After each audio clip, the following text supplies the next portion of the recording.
депутати, скъпи приятели, съмишленици! С огромно удоволствие ви приветствам на 11-та годишна конференция Безопасна пътна инфраструктура.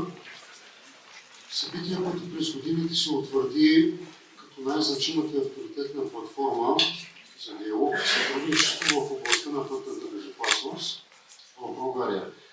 Днес в рамките на Деня на безопасността на пътя, дните на безопасността на пътя 16-22 септември, организирана от Европейската мрежа на службите за пътна полиция РОДПОЛ, сме тук отново обединени от общата ни цел да намалим до нула жертвите и тежко пострадалите по пътищата на Република България при пътно-транспортни происшествия, защото живота, здравето и сигурността на хората са първата, най-важна ценност. Това е мисия, която изисква съвместни усилия, ангажираност и отговорност от институциите, от бизнеса, от неправителствения сектор, експерти, от цялото общество. Само чрез споделена отговорност и реални действия можем да променим статистиката и да превърнем пътищата в място за безопасно движение, а не за човешки трагедии. Имаме честта да посрещнем около 250 делегати от цялата страна и чужбина, което според мен е доказателство, че пътната безопасност е наш приоритет и ние ще работим заедно за постигане на целите в визия 0. През двата дни на конференцията ще чуете експерти и лектори, но сме отделили време не само за презентациите, а и възможност за активни дискусии. Моля да бъдете активни с всички въпроси. Много често назад в годините, чрез въпроси и дискусии се раждали решения, които са много добри. И в края, по традиция, ще изготвим заключителна декларация от всички нас, която ще разпратим до края на конференцията в утрешния ден. Ще подготвим заключителна декларация с най-важните изводи, които ще направим всички заедно и ще изпратим до отговорните институции. Дай Бог да има последващо чуване в тях. Мисля, че ще го има. Поканили сме доста експерти и лектори и не бива аз да говоря толкова дълго време. Затова с най-голямо удоволствие ще поканя господин Димитър Метелков, заместник-министър на транспорта и съобщенията. Заповядайте, господин Елков. Изключителна чест за мен, господин Иванов. Благодаря ви много, че ме поканихте, че успяхме да присъстваме на това важно събитие. Виждам много колеги тук, те са ангажирани също с пътната безопасност. Знаете, всеки един от нас е приел това като кауза, работи за него и се бори за пътната безопасност по начините, по които му позволява системата и по които му позволяват функциите, които изпълнява към днешна дата. Личната отговорност е лична отговорност, но това, което правим ние като Министерство на транспорта, това, което попада в нашите прерогативи и в нашите възможности, са няколко неща, за които днес искам да ви споделя съвместно с Министерството на регионалното развитие, в частност АПИ и БГТО. Ние успяхме да разработим, по-скоро да пуснем в действие системата на БГТО, която измерва камионите в движение. Това е нещо изключително важно и идентифицирали сме го като един от основните проблеми на пътя. Знаете, претоварените камиони са бич голям.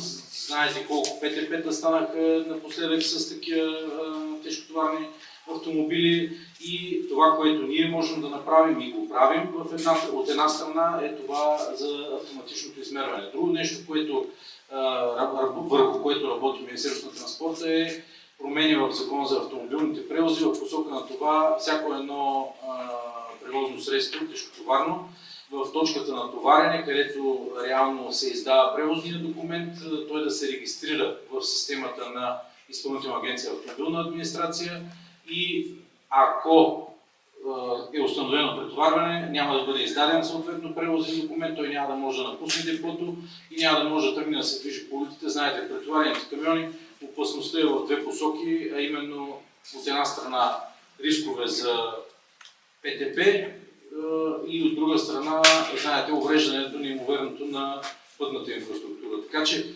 ние сме идентифицирали този риск и се борим с средствата, с които разполагаме, разбира се, да го минимизираме. Нещо друго, което е важно да се знае, е това, че всички шофьори, които са на пътя, трябва да са добре подготвени, за да няма рискови ситуации. Това, което ние можем да направим и което е в нашите компетентности, е именно да се погрижим шофьорите да бъдат максимално добре подготвени. Това, което направихме в тази посока и което вече работи, е да въведем така нареченото GPS проследяване по време на обучението на шофьорите, с което искаме да гарантираме, че те са преминали целият цикъл на обучение, всичките нужни, минимално нужните по норматив часове за кормуване и за теория и са получили знанията, които трябва да получат. Твърдо вярвам, че с действията, които полагаме, които правим всички тук, и колегата от МВР, и колегата от АПИ, които са тук, ги виждам тук пред мен, полагат усилия в тази посока и това, което вие казахте, че бихме могли единствено с общи усилия да преборим пътния травматизъм и жертвите по пътищата, ние го подкрепяме изцяло, полагаме максимална степен усилия, разчитаме изключително много на организации като вашите и на останалите, които се занимават с тази тема, приемаме мненията им, полагаме максимални усилия, за да се случат нещата по правилния начин. Така че още веднъж ви благодаря за присъствието днес тук. Имате в наше лице подкрепа и може да разчитате на нас. Благодаря, господин Иванов, уважаеми участници в конференцията, уважаеми гости, наши европейски партньори. Подкрепям напълно всичко казано от господин Недялков. Сега неща тук, които са подготвени, като някакво обращение към всички участници и гости, аз лично не смятам да обърна такова голямо внимание. По-важното е, че тази конференция продължава да се организира, доколкото виждам, за 11-та поредна година. И такива конференции се организират много на брой през годините, но трябва да сме честни и мисля, че всички ще се съгласите, резултатите не са добри. Не постигаме добри резултати. Както се казва, и един човек да е загинал на улицата, това е загуба за неговото семейство на 100%. Аз по-скоро бих обърнал внимание на следното и призовавам всички тук присъстващи и след като свърши конференцията и навън сред свои приятели и близки да говорим за възпитанието на нашите деца. В училищата е ясно, там също, когато съм имал възможност, съм обръщал много сериозно внимание на образованието, но там, освен от учителите, да започнем да изискваме от себе си, освен да учим децата си да знаят колко е 7 по 8, да ги учим и на добродетели. Добродетели, които определено, според мен, ще намалят жертвите по пътища. Пътната инфраструктура, естествено, е една голяма част, важна част и сериозна причина за това, което се случва. Но ние като хора, така работещи в Министерството на вътрешните работи, започнахме от едно известно време да обръщаме много сериозно внимание на това да обучаваме децата, да говорим ежедневно с тях, да ги учим на това, кое е добро, кое е лошо. Явно, че всеки от нас забързна в ежедневието си, забравя за тези неща. Поздравявам ви за организацията на тази конференция. Пожелавам тя да бъде достатъчно така конструктивна, да се получат едни конструктивни дебати и дискусии по темата и наистина всички да се вземем в ръце и да осигуриме едно безопасно придвижване по нашите пътища на всички хора, включително и на нас. Благодаря. Уважаеми дами и господа, както разбрахте, министър Иванов няма да може да дойде. Беше сигурен, че ще успее, но днес такива ангажименти се получиха. И за това аз като представител на МРРБ ще прочета неговата поздравителна нота. Уважаеми господин Иванов, приемете моите искрени поздравления за организацията и провеждането на 11-та национална конференция Безопасна пътна инфраструктура. За повече от десетилетие този форум се утвърди като водещо събитие, което обединява експерти, институции, бизнес и граждански сектор. Общата кауза за по-сигурни пътища за всички. Благодаря за поканата да взема участие в тази годишното издание. За съжаление съм възпрепятстван да присъствам, но искрено се радвам, че конференцията отново дава възможност да бъде отчетено постигнатото и да се набележат нови стъпки напред. Пътната безопасност е приоритет, който засяга всеки български дом.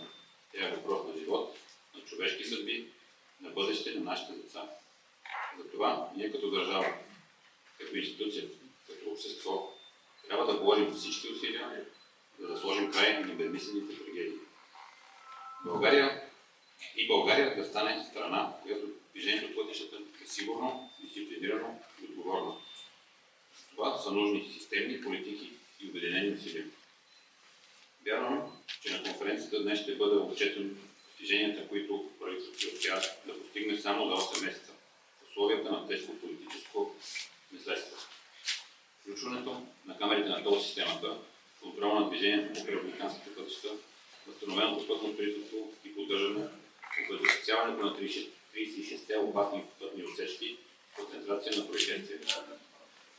Отпускането на цялата автомагистрала Европа и участъка от автомагистрала Хемус между Ябланица и Дерманич. Важни проекти в инфраструктурното развитие на страната и повишаването на безопасността на движението. Ремонтите на големите съоръжения, като Дунав мост при Русе, тунелите и закритие на автомагистрала Хемус, пускането на трафика по пътя Мездра-Ботевград са проекти, които намериха решение през тази година. Паралелно работим за нарастване на пропуснатите възможности около строителството на Русе, Велико Търново и тунела Кочик. Очакваме скоро да започне строителството на обхода на град Кресна, с което поставяме началото на края на строителството на цялата автомагистрала Струма. Това ще се случи в настоящия мандат, до края на който освен това ще видим завършена автомагистрала Хемус. Не на последно място възстановихме диалога с всички участници и организации в пътния бранш. Убеден съм, че заедно с държавата, институциите и обществото може да постигнем целта пътища без жертви и движение без страх. Желая успех на конференцията и на всички участници. Нека общата ни кауза се превърне в реалност. Една сигурна, по-съвременна и по-отговорна България. Иван Иванов. Уважаеми организатори, уважаеми заместник министри, уважаеми колеги, уважаеми гости. Няма как да скрия, че се вълнувам, че днес съм тук. За първи път заставам пред вас. Аз съм заместник-председател на Държавна агенция безопасност на движение по пътищата. Някои ме познават, други не. За мен е изключителна чест и огромно вълнение. Благодаря са думите, с които искам да започна и да завърша днес моето изказване. 11-та конференция се превърна наистина в един форум, който форум, господин Иванов, е сред най-големите в региона, за което основна заслуга имате вие. Тук, на този форум, ние говорим за новите технологии в сектора. Говорим за устойчивост. А какво е устойчивост в днешно време? Гледане в бъдещето. И именно това е да бъдеш визионер. И вие сте такъв. Аплодисменти!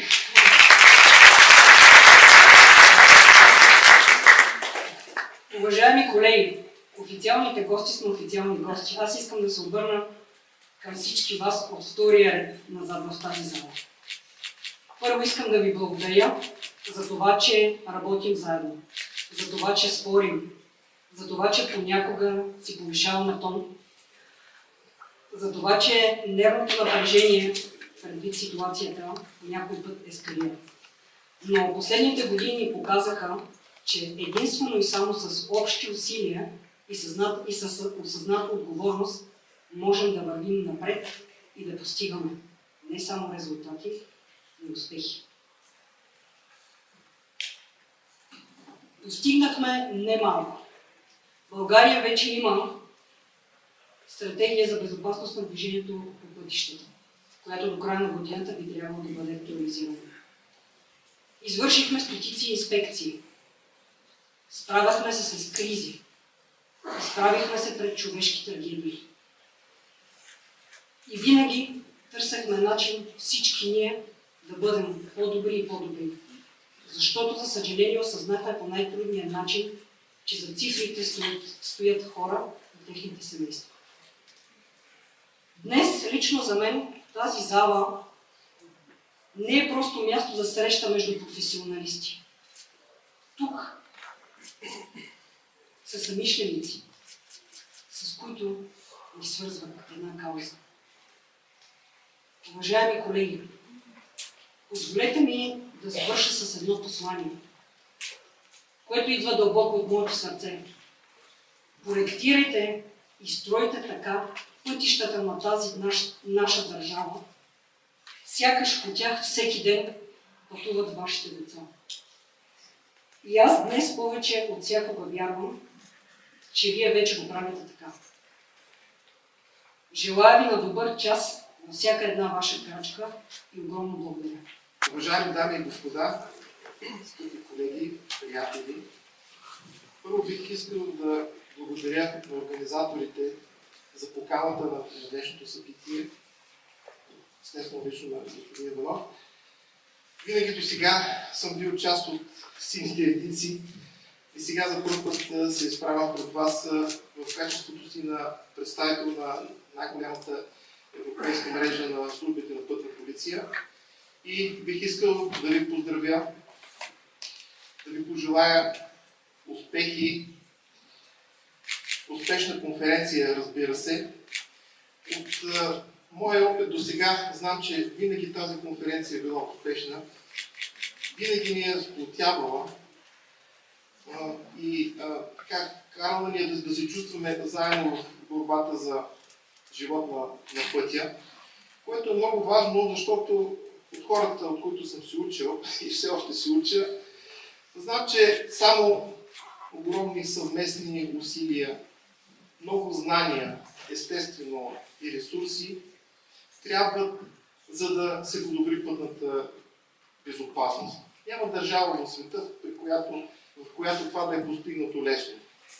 Просто едни тръгват по един път, други по друг път, но при всички случаи това коства много време и ресурси.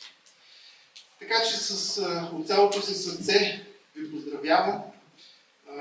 Още веднъж желая успех. Благодаря, че се присъедините към кампанията.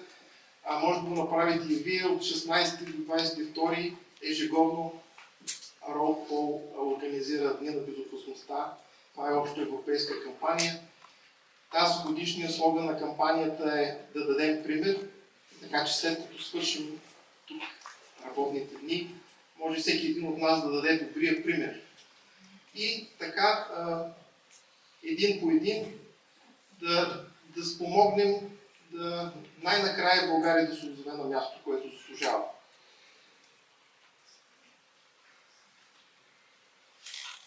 Бих искал още няколко думи да кажа за кампанията, но времето много напредна, а пък и аз съм свикнал по полицейски да бъда кратък. Благодаря ви много, желая успех на конференцията.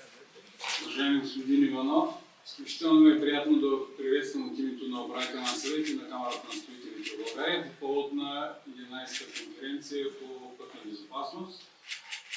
Тази конференция се утвърди като ежегодна и смея да твърдя, че всички с нетърпение очакват събитието през септември.